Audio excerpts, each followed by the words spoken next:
Want better ad performance? Rated #1 in targeting on G2, StackAdapt provides access to premium audiences and top-performing ad placements. Visit go.stackadapt.com/LinkedIn and launch winning campaigns today. From LinkedIn News, I'm Jessie Hempel, host of the Hello Monday podcast.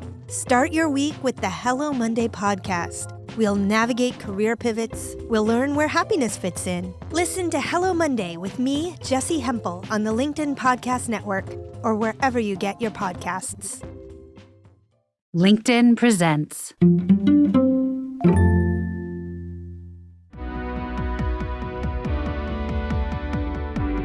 What if you could improve your mental health by improving your gut health? I'm Aarons-Mele, and this is The Anxious Achiever, the show that looks at the intersection of mental health, leadership, and work, and how we can do them all better.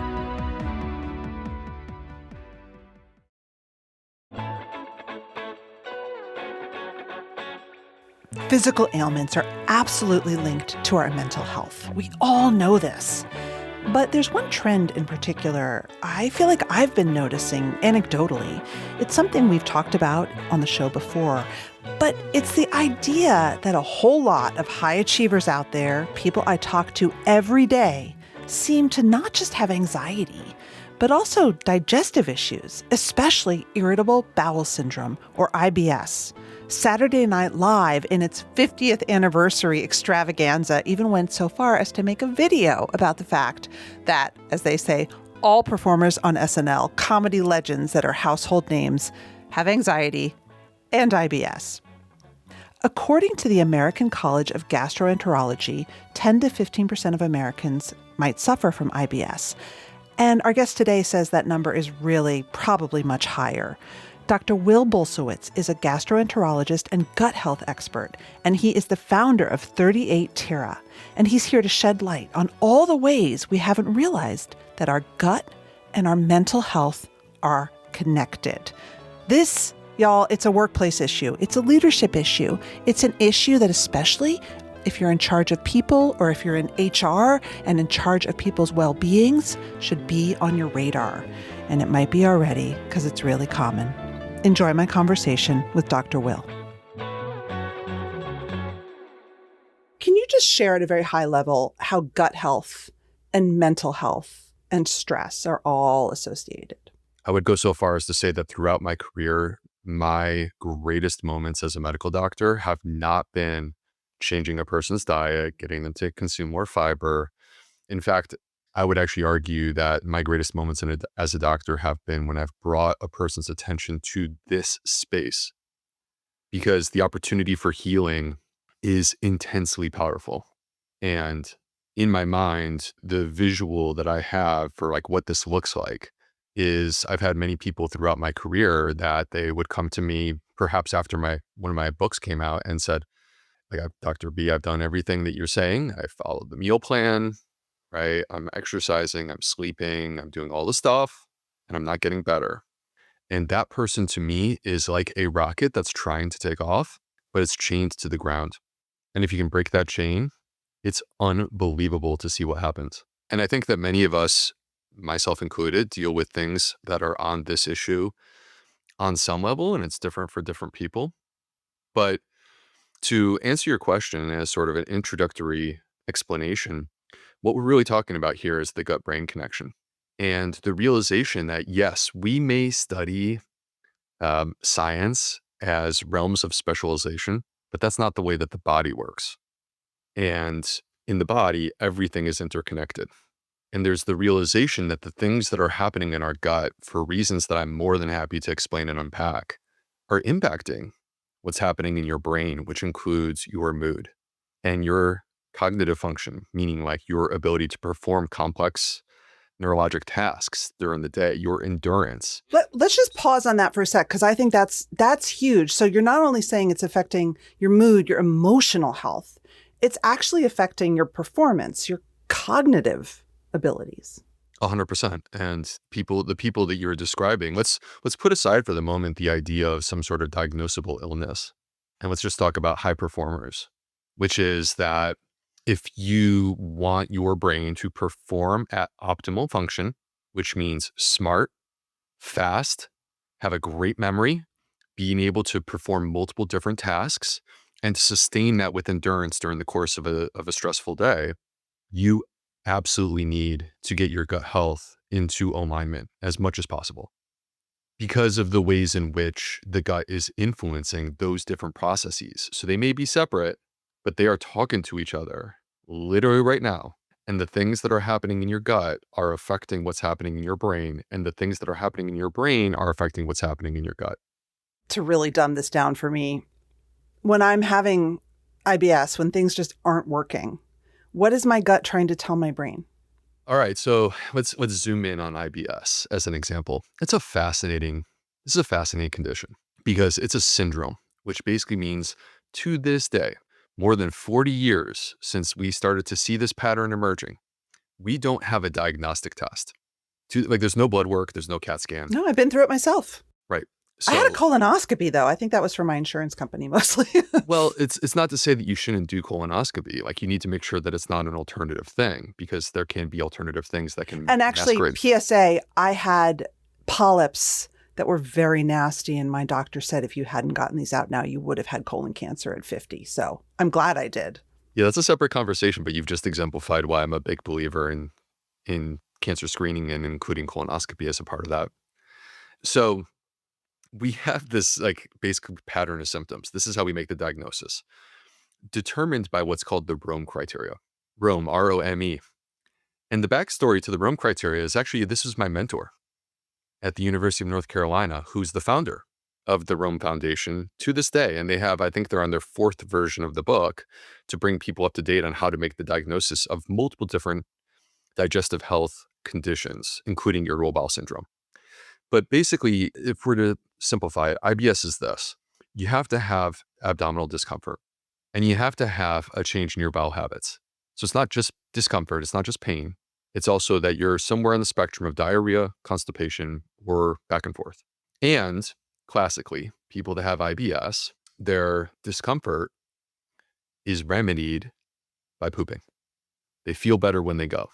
All right. So this is the classic pattern. And again, different things can masquerade as this. So you need to rule out, celiac disease and inflammatory bowel disease and all these different things. But at the end of the day, this is what's going on. Okay, so what's actually happening in the body? Well, it's taken us a long time to get to this, but part of what's happening here involves the microbiome. The microbiome is struggling. And if you were to look under the hood, every single person that has irritable bowel syndrome has a damaged gut, which we would call dysbiosis. That's the language that we would use. In part, the microbiome, when it's struggling, that affects our health because the microbes produce chemicals that affect our gut barrier, our immune system, the motility of our intestines, like how our intestines move and process and digest our food, and affect nerves. We have this thing that people refer to as the second brain. By the way, I would argue it's the first brain. We can talk about that if you want to, and we also call this the enteric nervous system. So the second brain or the enteric nervous system. Well, this is the nerves that are involved with your intestines, which are something on the order of 20 to 25 feet long. And there's 500 million nerves. By the way, 500 million is actually 5 times what you would find in your spinal cord. So your brain has more nerves, but that's the only organ in the body that has more nerves than your gut. And these 500 million nerves are constantly feeling and sensing. And the job of a nerve is to receive information and transmit. And so it's receiving information from deep inside of you.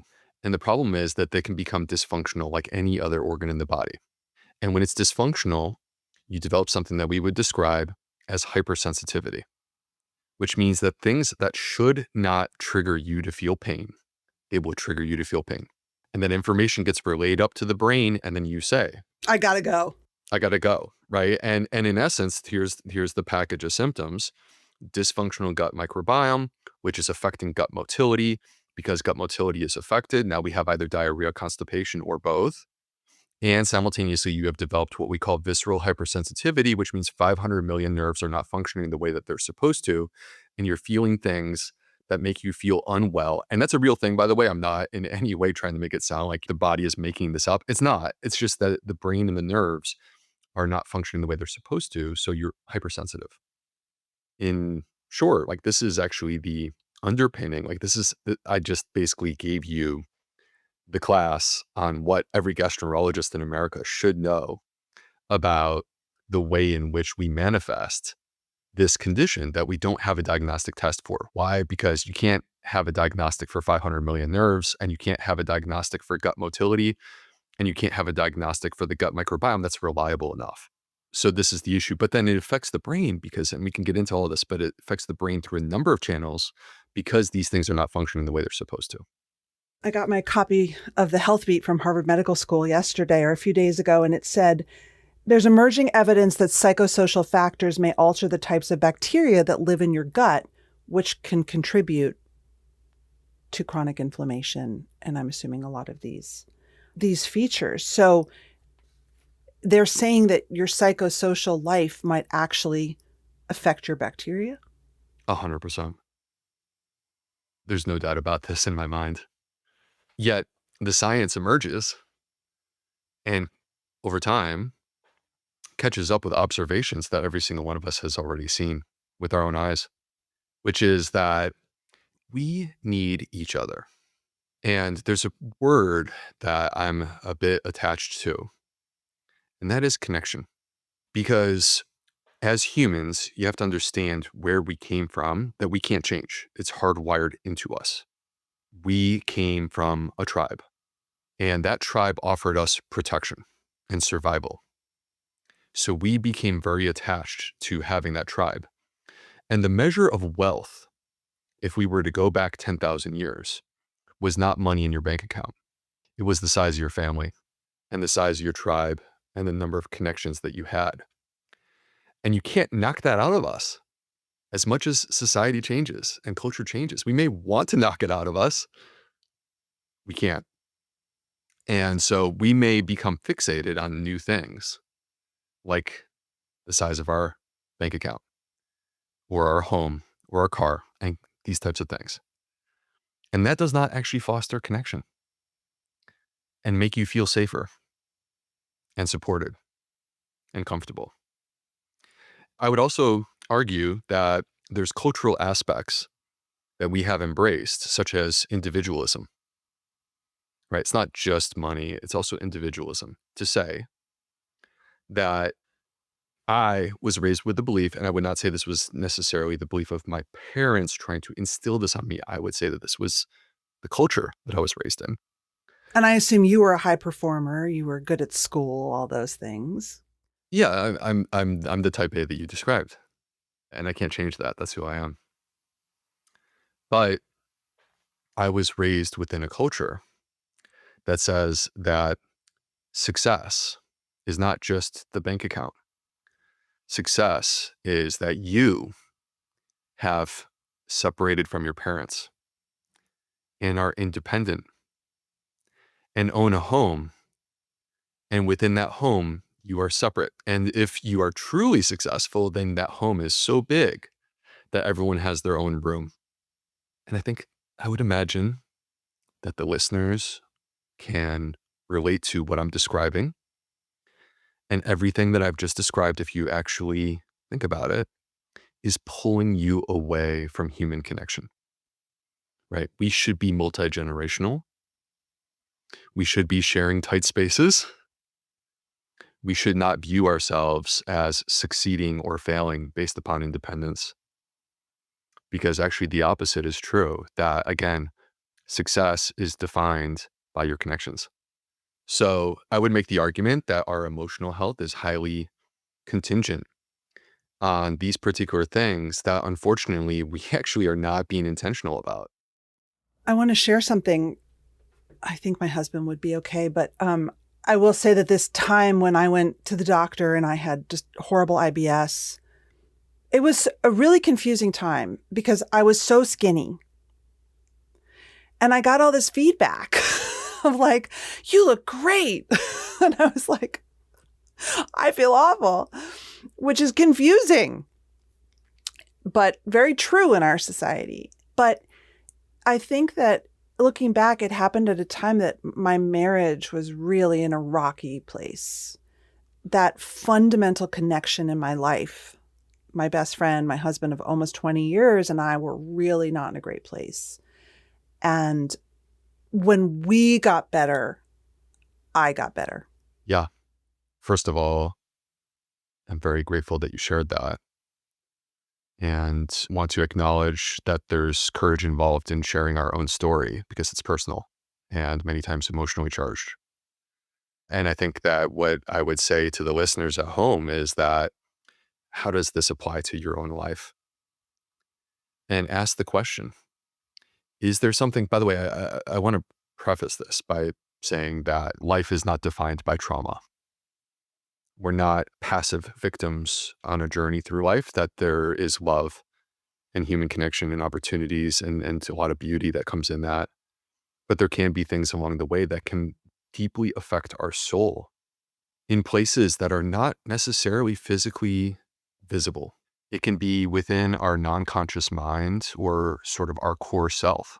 But you can think of it as bodily injury, even though I'm not describing it in a physical way. I'm describing it in a, the non-conscious mind, alternative place. Yeah, it is bodily injury that needs to be healed. So not everything that makes us uncomfortable is causing this level of injury. But there can be things that do exist within our life that do cause this level of injury.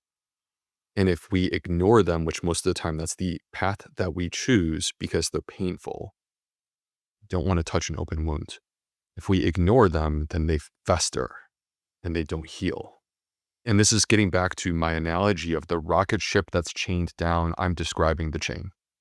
And breaking the chain means identifying that this exists. So let me say, I'm not a psychiatrist or a psychologist or a mental health professional. I'm a gastroenterologist. So the way that I approach this is that I am helping my patients to acknowledge that this exists. That's my role. And then the next step is to say, I want to make it better, and to find the help that you need in order to accomplish that. And I feel like there's many dimensions to what help looks like. Part of it is helping ourselves to forgive on some things, right? But it's not always that easy. Many times we need outside assistance from people that are trained health professionals, so we turn to them. And there should be no shame or stigma with that. We should want the people in this world, all of them, to heal those wounds and to find better health. And the amazing thing about it is I said that this is not a physical thing, but it manifests in a physical way. So when we heal the things that are afflicting us within the core self or the non-conscious mind, when we heal those things, we can manifest physical health as a result because it's no longer holding us back. And by the way, I am a allopathic medical doctor, and I am also a very, very big believer in science. And this may sound very woo-woo. And I'm telling you that this is not. And depending on how much time you want to spend, I could dig into the physiology that involves a hormone called corticotropin releasing hormone, or CRH, that explains why this is happening. It's our stress hormone. And the issue with when someone has something like this that's happening, this sort of deeper emotional wound, is that we're activating our stress response perpetually.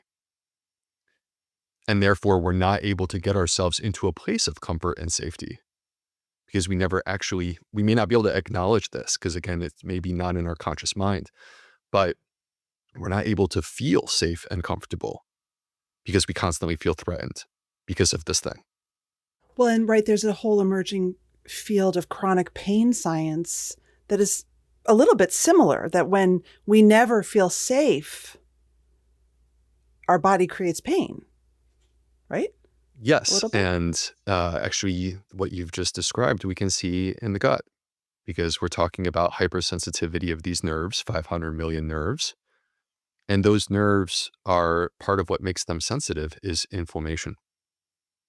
And chronic inflammation affects the functionality of many parts of our body, including our nerves and how we receive that sensory information that can include discomfort or pain.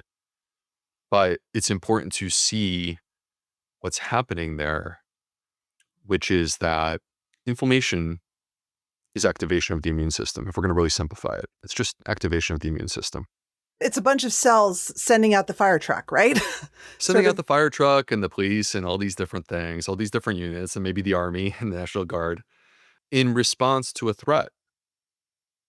And when the threat is real, such as an infection or a cancer cell, absolutely you want to send in those units and get it cleaned up, right? That's why we developed inflammation. The problem that we have in the modern world is a threat that's not even there. And we're just sending them out for the sake of sending them out. And that has consequences. And there's many ways in which that inflammation can manifest with consequences that affects pain in the way that you've described. But I would also make the argument that it affects our brain and brain function, something called neuroinflammation. And neuroinflammation has been associated with mood disorders such as major depression, but also with other neurologic conditions such as Alzheimer's disease, Parkinson's disease, multiple sclerosis. Your ads deserve better. Smarter targeting, premium cross-channel placements, and simplified measurement all in one platform. StackAdapt is the leading ad buying platform for end-to-end performance. StackAdapt is ranked the #1 DSP on G2. It's the ad platform you need for campaign success. See why the best marketers are switching to StackAdapt at go.stackadapt.com/LinkedIn. Hi, I'm Jonathan Fields. Tune into my podcast for conversations about the sweet spot between work, meaning, and joy, and also listen to other people's questions about how to get the most out of that thing we call work. Check out Sparked wherever you enjoy podcasts.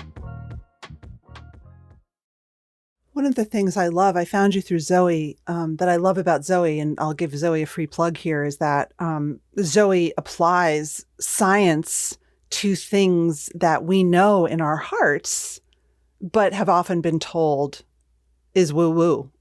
Although I'm very pro woo-woo, but like, I think it's you all are such an unusual group of scientists in that you give us permission to know what we know in a way, which I love. Well, I think that there is a search that we have for answers. Why is this happening? And to claim that it's genetic is, first of all, not true, and really diminishes it, because then it turns us into, hey, you were born this way, and despite everything in your life and no matter what you did, this was inevitable. When you say it's not genetic, do you mean gut problems? So when I say that it's not genetic, and thank you for allowing me to expand on that a little bit, because there clearly are certain conditions, like, don't get me wrong. Cystic fibrosis is a genetic health condition. If you don't have the gene, you can't develop that condition. But the vast majority of health conditions, there are genes that may predispose, and they increase the risk a very small percentage. And that whether or not we develop heart disease and cancer and a stroke and diabetes, that's not predetermined at birth. It's based upon the multiple factors within our life that include our diet, our lifestyle, and the factors that we're discussing with a greater amount of attention here today, including mental health and emotional health and spiritual health. I think that all those things are extremely important and not to be diminished. With Zoe, I guess let me just say real quick more, hope you don't mind, that our founder is Professor Tim Spector, and he's one of the most published scientists on the planet. I mean, it's staggering to look at all the papers that he's published, over 1,000 in the most elite medical journals. But really where this comes from is that Tim was studying genetics back in the 90s in twins. And far too often he found that people would have identical genetics and different risks for disease. And he was searching for an understanding because he's a scientist. And where that search led him was into the gut microbiome.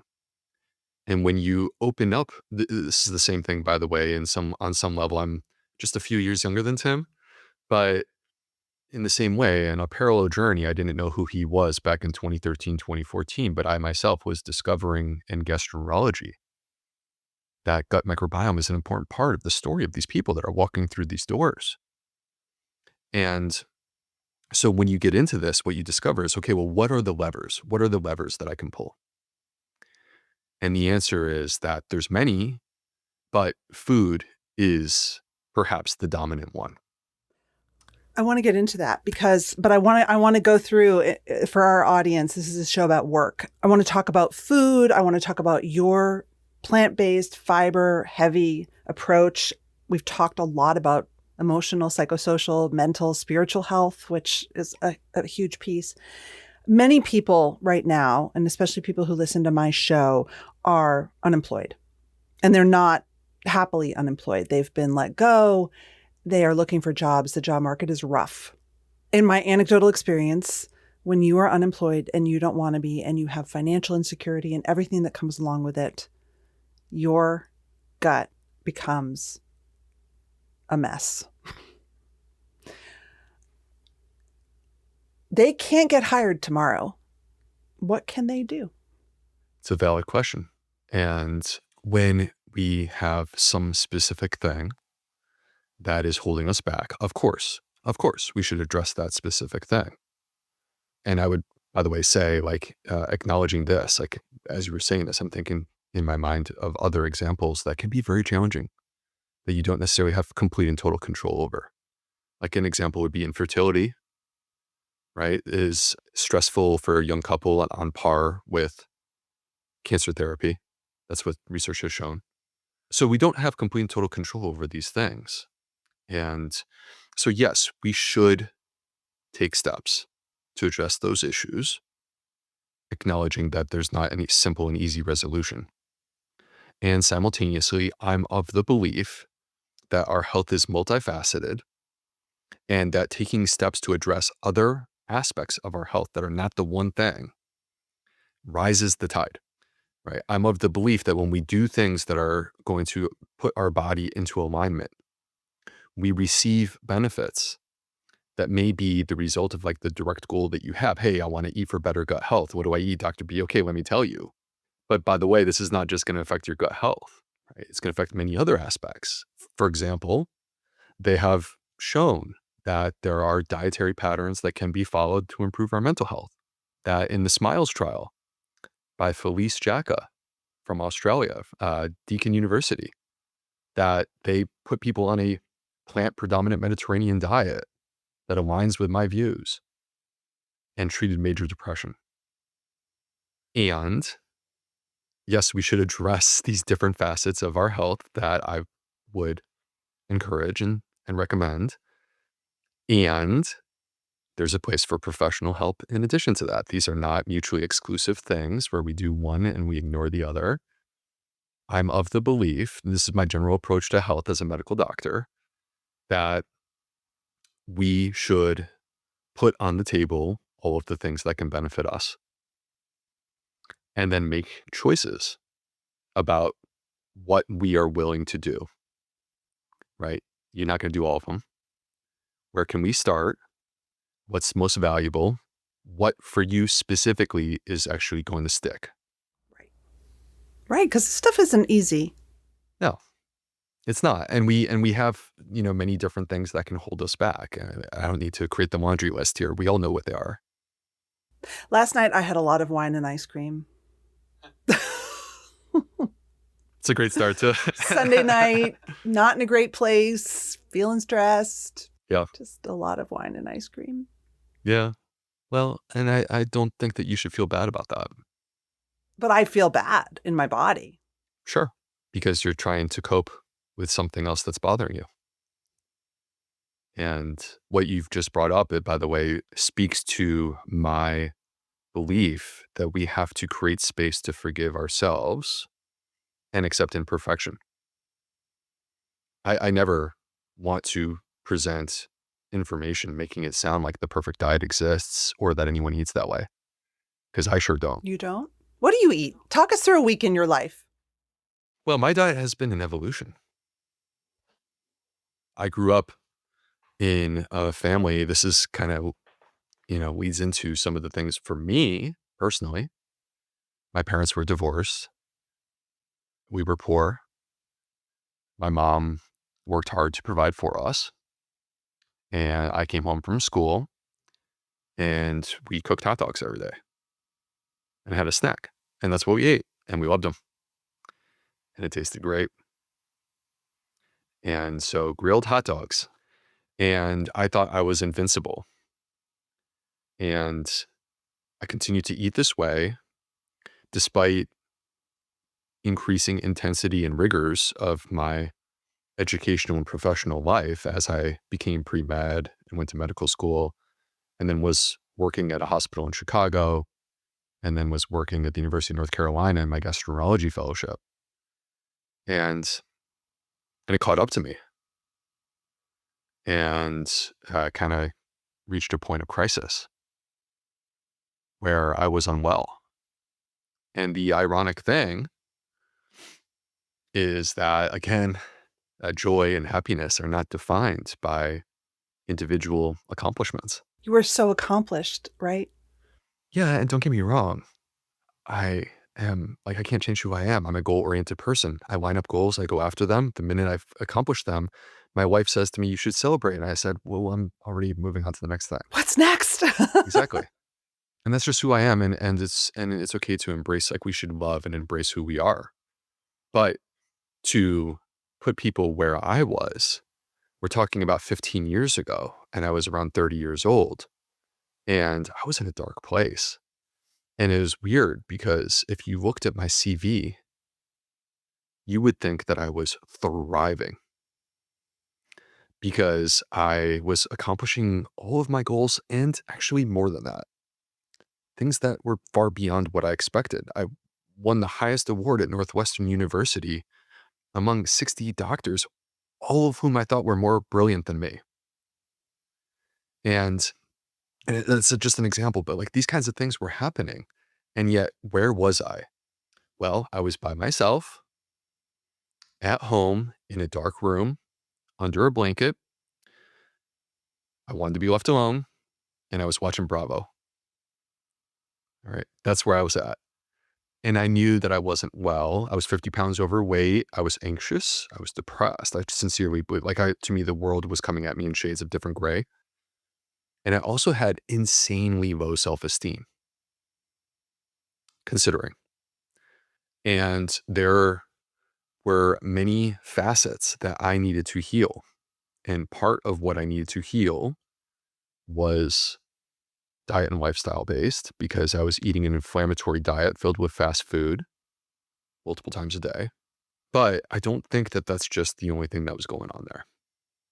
I do think that the things that happened to me when I was 7 years old and my parents got divorced, and the complex relationship that I had with my dad from that point forward, that was actually my fault.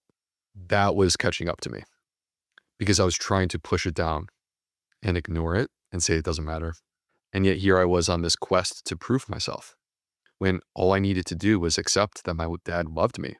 And so the question that you asked me, I apologize for getting divergent there, but I love it. And I can't tell you, knowing my audience as I do, so many of them are vibing with you right now.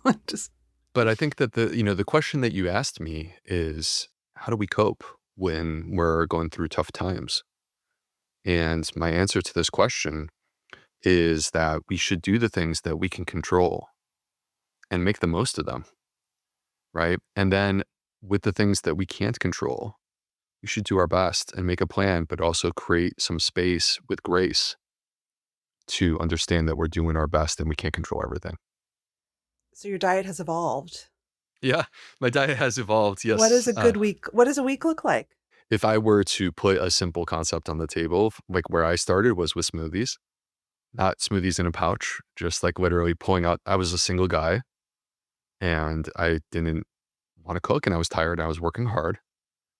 And so I pulled out a blender and I started throwing stuff in there. That's it. And it worked. It was a great starting point for me.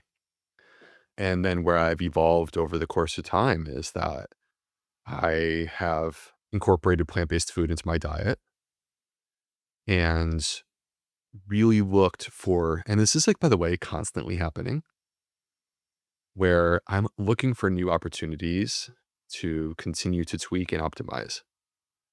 So when I did make these changes, by the way, I had like really pretty substantial health improvements that happened very quickly. So I lost 50 pounds, blood pressure, high cholesterol issues got better, my mood improved, my confidence soared. A lot of great things happened. By the way, that does also coincide with me meeting my wife. Which happened first? Actually, I met my wife first because a lot of what I'm describing was me being ignorant to my diet, which is bizarre because I'm a medical doctor. You would think like eating a fast food Dude. diet. Yeah, like come on. Like eating a fast food diet, isn't that obvious? But actually meeting my wife and then seeing the way that she ate, which was her own way, and she never asked me to make any changes. She just did her thing. But observing that was like, wow, that's incredible. So anyway, my diet is built around plant-based foods. On the weekends, I might have avocado toast and cover it up with, like on a sourdough, and cover it up with like accoutrements that I enjoy, put some extra virgin olive oil and some nice balsamic vinegar on the toast. Delicious, right? Or I might do a yogurt. I might opt for a plant-based yogurt, but there's certainly nothing wrong with regular yogurt. And take a yogurt and add seeds and nuts and berries. That's a delicious meal. It's very satiating. And then lunchtime, I am a big fan of like soups and sandwiches and salads. So a kick that I've been on recently, and I don't recommend this for people that are new to this way of eating. All right, this is what I've evolved into over the course of like more than 10 years. But I've been on like a soup plus beans kick where I will take, for example, a minestrone soup and I'll add an entire can of chickpeas to it. And if I ate that way 10 years ago, I would have been folded over in pain because you have to build your gut to that point and get used to this. I can eat 3 bunches of kale, no problem. Nice. Which I'm very proud of. Like Yeah. literally. Amazing. So 20 years of eating like an insane amount of fiber. I think once you get used to eating a certain way, like the one of the important messages is that your gut microbiome is adaptable. It's adapting. It's adapting as we speak. The choices that you make today are reflected in your gut microbiome by tomorrow. But that doesn't mean that you should make radical change all at once, because that's not how you allow good adaptation, right? Like starting low and easing into something. I say start low and go slow. Starting low and easing into something is the same thing that you would do for exercise, right? So think of your gut as a muscle. It can be trained. It can be made stronger. It can be more resilient. It can be more powerful, more functional. And all of that is possible, but there is a program and a process. It doesn't happen in one day. So anyway, soup and chickpeas for lunch. And then for dinner, it varies. Like on Tuesdays, we do tacos. And basically the way we do as a family is we put out all the different accoutrements and you choose what works for you. Or we'll do I'm a huge fan of anything in a bowl. So like to me, a nice foundation is to take a bowl and have some sort of whole grain, like I like farro, some sort of bean or legume, and then just similar to doing the tacos, like if you're doing a burrito bowl or you're doing a Thai bowl or whatever, Korean bowl or a Mediterranean bowl, it's like get out the stuff that goes with that and then just throw in whatever it is that makes you happy and excited to eat. Love that. You don't eat any meat? I don't eat meat. You don't eat dairy? So from a dairy perspective, I'm not super picky. I tend to favor non-dairy choices. So for example, our kids, we drink soy milk. We do an organic soy milk, and it's like the beauty of the one that we get is literally it's got 2 ingredients, soybeans and water. That's it. So there's no fillers or any other stuff. So, but these are choices that we make, and I will fully acknowledge that there are ethical motivations that exist when it comes to my consumption of meat. I haven't had red meat in a very long time, but do I think that you're unhealthy if you eat that food? Absolutely not. My approach is not about all or nothing. My approach is about helping you to fill in the things that are missing that will bring you better health. And I've built my foundation around fiber because fiber is the essential nutrient for our gut microbes. Essential. They can't get by without it. And 95% of Americans are deficient in fiber. And I'm of the belief that if we addressed this one issue, that we would be so much healthier as a society. But to be clear, I actually hate dietary labels. I hate them. Like vegan, vegetarian, omnivore, pescatarian, paleo, keto, whatever. I hate it because it distracts us from what really matters, which is nutritional quality. Quality is what matters. And when I say quality, that's across food groups. So there's junk beans and there's good beans. There's junk dairy and there's good dairy. There's junk, in every single category. Junk fat, good fat. Junk carbs, good carbs. There's Fiber's a junk carb. plant-based. I mean, my son is a vegetarian, and some of the frozen meals are like just sodium, basically, Totally. This is why I don't like these labels, because you walk into a supermarket and there's a box that says plant-based on it. And if I were there, I would shred it, right? Because it's not a healthy meal, but they're marketing. Because I go out there and I tell you to eat more fiber and eat more plants, and then what shows up in your supermarket is that on a box. And it's just a manipulation. So really what it is let's just get back to whole foods. Like if you do that, whatever they are, you're definitely moving in the right direction. I have one last question for you, which is of personal interest, and I think will be of interest. And this is just, I don't know if this is an area of expertise for you. So I have bipolar disorder, and it has been suggested to me many times to try keto. I have tried keto, and it's really hard. It's, to me, unsustainable. And when I do it, I get so thin, and it's just like miserable, and it's expensive. But then I feel guilty. There does seem to be good data also around even things like Alzheimer's. And I'm just curious how you stand on mental health and keto. What I care about above all else is thriving, happy, healthy people. That is my agenda. So if a person were to say to me, I'm thriving and doing really well with whatever dietary pattern, that's amazing. There's an interesting explanation for what's happening with these types of approaches of going keto.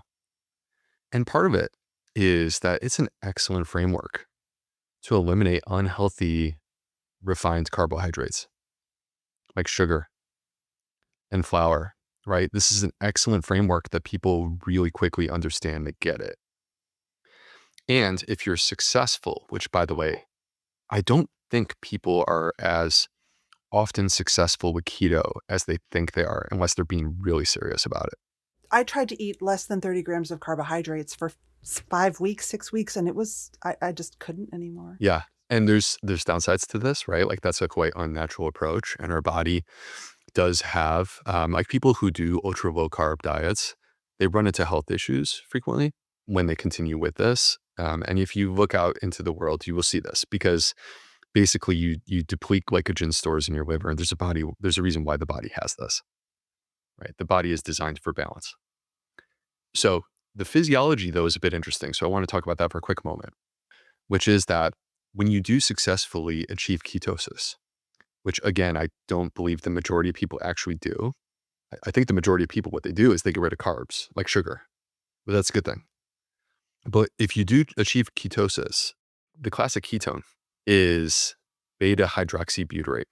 And there's another one called acetoacetate. And it turns out that these ketones are activating the same receptor that butyrate and acetate activate. And butyrate and acetate are produced from fiber. Fiber comes into contact with our gut microbes. The microbes digest the fiber. Fiber doesn't, like some fiber does pass through us, don't get me wrong, but there's what we call prebiotic fiber. That's food for our microbiome. And fiber produces these, what we call short chain fatty acids, butyrate and acetate. Well, 95% of America is deficient in fiber. So they're not actually providing the body with what it needs to produce butyrate and acetate. And if in theory you were to go on a ketogenic diet and achieve ketosis, then your body metabolically flips and it produces beta-hydroxybutyrate and acetoacetate, which activate the same receptors. Basically, what I'm saying is the body is telling you that when you're eating, that you would benefit from the consumption of fiber. And when you're starving, the body views this as being so important that during starvation mode, your body will protect this by continuing to provide. But the problem is that beta-hydroxybutyrate and acetoacetate are not as good or as strong as the real thing, which we get from fiber. So you're partially activating it. So here's my point. If you take the Western diet, the standard American diet, and you plug in a ketogenic diet and you actually achieve ketosis, I've just defined for you the reason why this may be beneficial on a number of different health levels, including repairing and restoring the blood-brain barrier, which is how we get many of the benefits. But we don't need to necessarily go that route. In fact, we could provide even more benefit to our body, be healthier, and have a healthier gut microbiome if we were to actually just normalize our fiber consumption. So that's my argument in favor of that approach. That's it for this episode of The Anxious Achiever. The show is produced and edited by Mary Dew with production support and sound engineering by Nick Krinko. If you like what you heard, head to your favorite podcast app, leave us a review. It really matters and we appreciate the time and effort it takes.